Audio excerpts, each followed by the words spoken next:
Hey, good afternoon. How y'all doing? It is Well Red Beard, and it is a damn fine day to talk about a book. We're here for a book review, and today we're talking about The Undertaker and Other Macabre Tales by Derek M. Hutchins. This is a short story collection. There's 13 stories sandwiched in between a prologue and an epilogue that kind of read as their own story. So it's almost like it's 15 stories.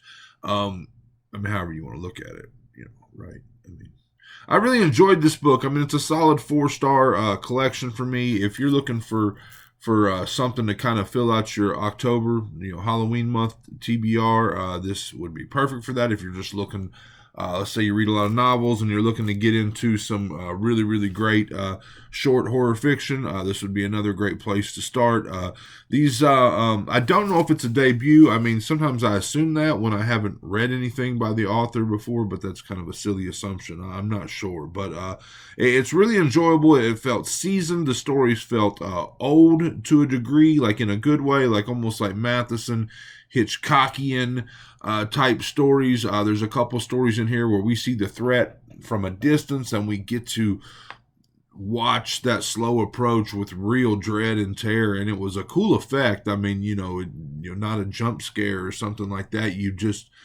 saw it, and you saw this thing slowly advancing towards you, us, our narrator, whatever. But just really enjoyable stuff. And there's some stories in here that were 5 stars for me, some less. But the collection as a whole easily 4 stars. So the it's wrapped in a larger tale of the Undertaker. The Undertaker is like the prologue, and this Undertaker he has nightmares and dreams of being replaced. He's like a human gravedigger in a time when gravediggers aren't really a thing anymore. They're being replaced by heavy equipment, and he fears that day. It feels like when that day comes, it will be more than an exit from employment. But he's got some other things going on that only allow him to come out at night. He only works at night. He walks the graveyard at night. He digs at graves at night. And one night he comes upon a stranger, and the stranger says, "I've got stories to tell you, and it's the stories of the dead. I have this ability. I can speak, and I can gather the stories from the dead, and here they are. There's 13 of them, right? And so that's the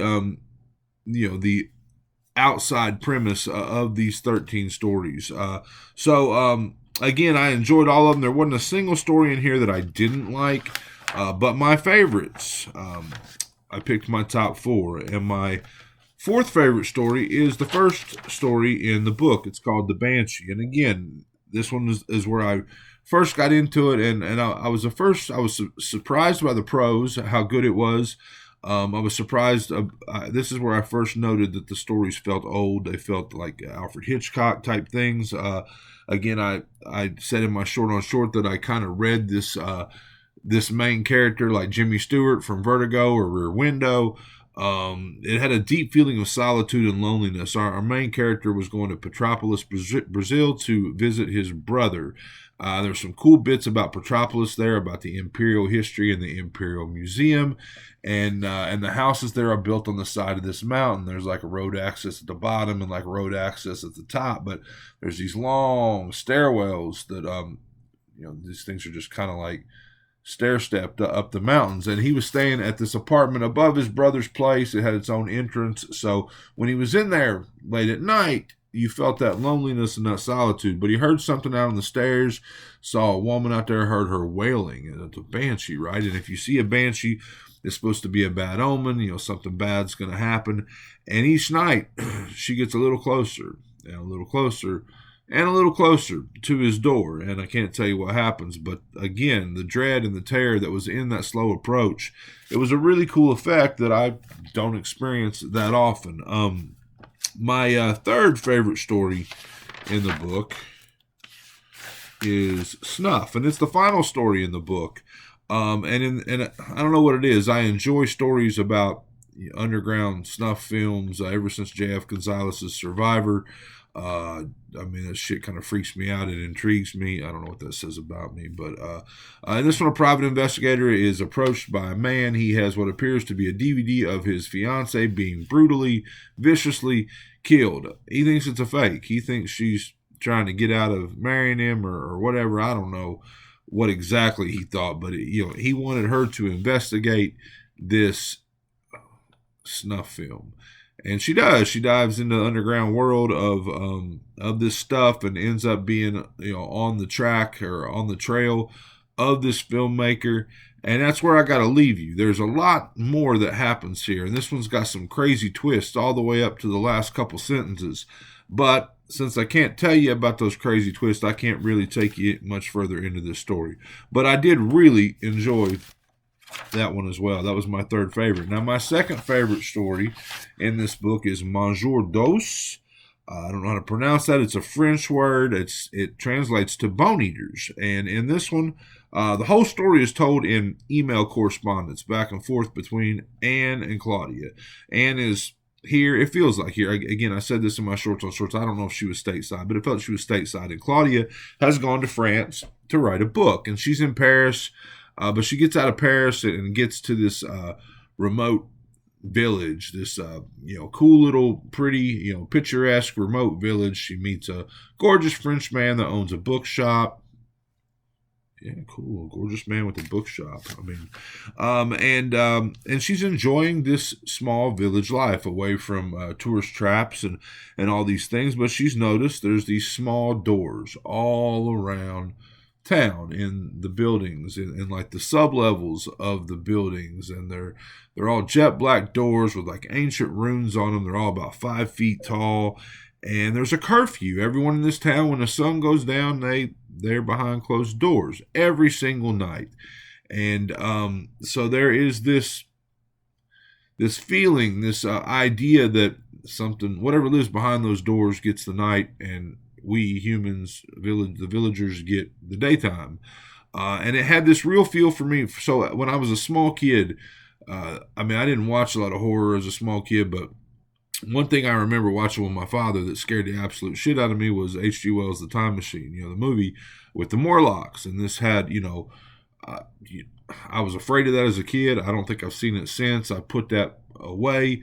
And this like totally resurrected those feelings of the Morlocks. So that was my second favorite story. Now, my first favorite story is the second one in the book. And when I read the Banshee, again, is the first story in the book, my fourth favorite.